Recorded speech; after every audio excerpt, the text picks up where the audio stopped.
It's funny because we do have relationship management calls or meetings every week. I love managing life and business. So we came up with a routine every week where we basically have 4 questions and then an action plan.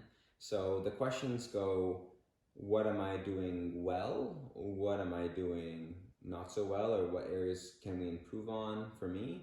And then what is your partner doing well? And then what are some areas of improvement of your partner?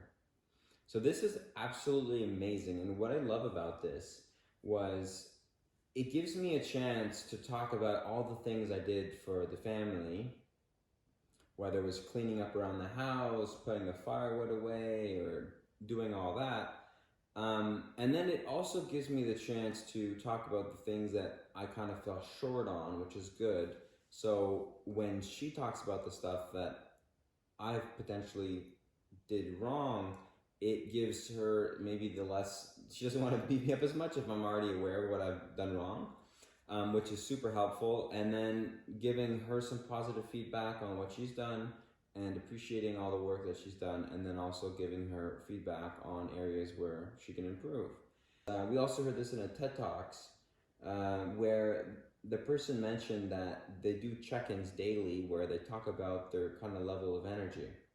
So, for example, if I wake up and I'm just full of energy and I'm like a 10, and Olga wakes up and she's like a 6. So it's like, how you doing today? It's like, oh, I'm doing great. And she's like, I'm not doing great. It's like, don't worry, I got you. I'll cover you, no problem.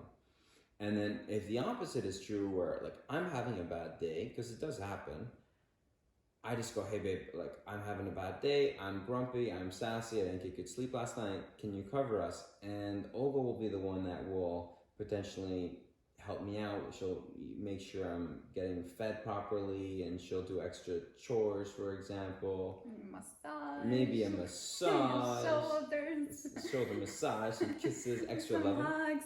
Yes, and then when there's a time where sometimes both of us are down, we have to figure out a plan to get through, right? So she's like wakes up at a 5, and I wake up at a 5. I'm like, oh my god, today's gonna be brutal. It's like, okay, well, let's do everything we can to just hold the integrity of the household, because no one's covering each other, so we just gotta plow through it together. Who's gonna survive? Yeah, we just have to survive.